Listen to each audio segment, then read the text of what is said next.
Hey guys, this is Chris with Cricket Users and the US Tech channel. Today I have the Samsung Galaxy Note 2. This is the AT&T GSM version with LTE right next to the Verizon Droid DNA, which is a quad-band GSM phone that also has CDMA bands and LTE, the appropriate bands for Verizon Wireless. For the longest time, I carried around a Galaxy S3. I had a bunch of them from different carriers, and I loved it. The ability to have CyanogenMod was great. Moving to Jelly Bean on the Galaxy Note 2, I mean, I really like this device. One of the things that we didn't step up was the actual resolution. This device right here, pretty sure, true 1080, this is still 720. So having that real estate on the screen is a big thing to me. I mean, I want to see more on the screen. I don't just want it to appear bigger. We installed CyanogenMod 10. I'll go back and I'll show you the normal screen density, but we've actually lowered the density in this so we could get more in, make it a little bit smaller. Really nice. Love CyanogenMod 10 in general. Just having those quick launch icons. You have that on TouchWiz, but to me it just doesn't look that good. We have different profiles, different things you can do with it in general, different toggles, so much more. Let's see. Also has the new camera. You can set your shortcuts. I've only set one for messaging. You can swipe the screen right and you'll get directly into your camera. As you can see, that's the new camera. Someone said they didn't have Photosphere yet. I didn't really check. I'm going to post the XDA link in the comment section below, so you can go look and see what the latest issues with CyanogenMod are. You can swipe this way. You can add more screens to your little lock screen. Really customizable.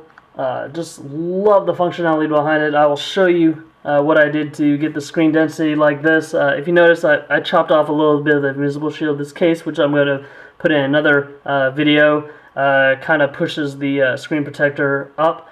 Go ahead and unlock this device. This is running a different ROM. Let's see what it's called.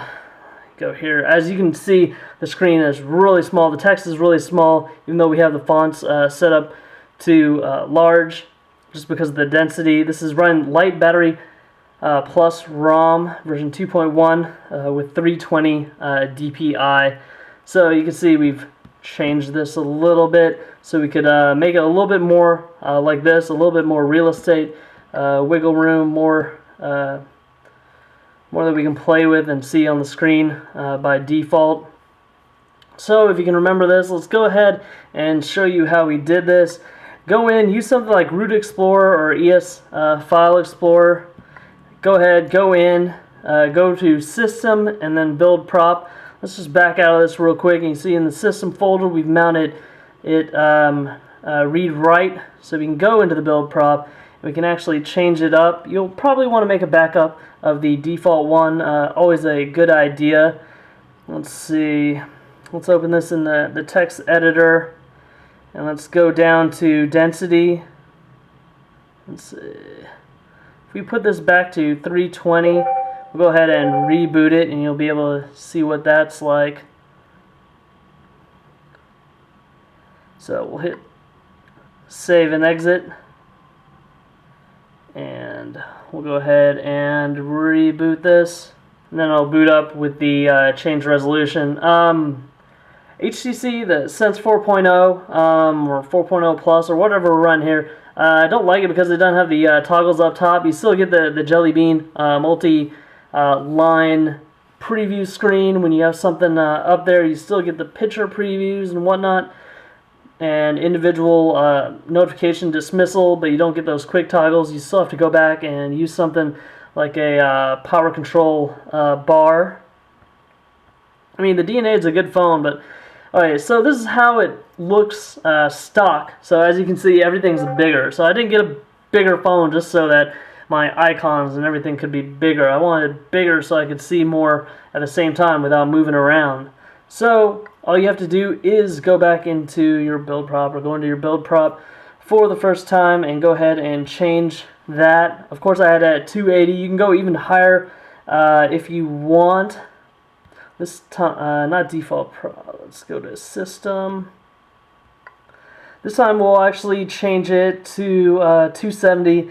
Go ahead and give it another reboot, and then you can see what that looks like. Be sure to mount it, read write.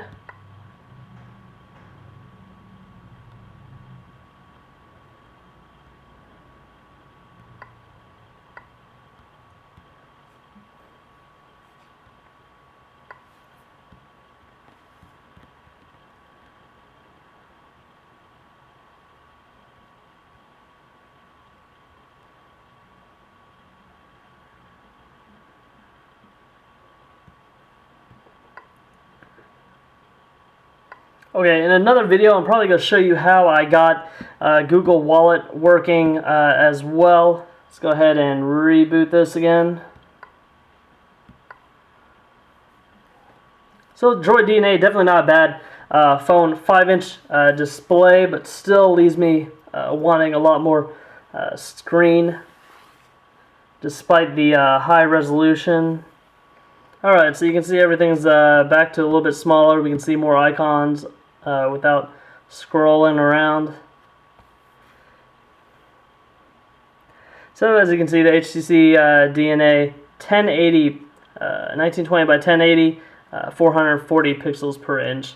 But even with the screen shrunken down, everything's really clear on the Note 2. I really enjoy this device. I also actually thought about forwarding all the calls on this one, my main phone, to this just so I could use the Note 2. So if you have any questions about the Note 2, please leave them in the comment section. I'll do my best to answer it. Please like this video and subscribe to my YouTube channel.